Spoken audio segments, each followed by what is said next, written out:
ভাই বলতে গাউসিয়া থেকে মায়ের দোয়াই থ্রি পিস দোকানে ওদের ব্যবহার এত খারাপ মানে বলতে আর নাই। ওরা মানে ওদের মা আমি মনে করি মানে যদি কোনো মায়ের সন্তান এমন খারাপ মুখের ভাষা ব্যবহার করে, এমন খারাপ ব্যবহার অন্যদের সম্মান করতে না জানো, তাহলে এরকম বাচ্চা না থাকার চেয়ে না থাকা আরো ভালো।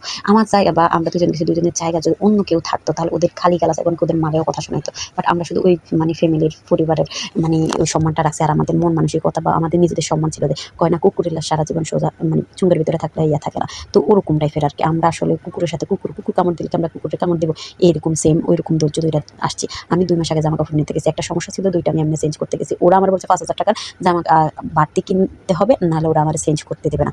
আর ওরা এত বেশি টাকা রাখে, এত বেশি টাকা ওভার টাকা রাখে। আমি অন্য দোকানে গেছি অনেক কম রাখছে, পরে ওদের ব্যবহার অনেক ভালো ছিল। আর এখানে দেখেন ওরা এমন করছে।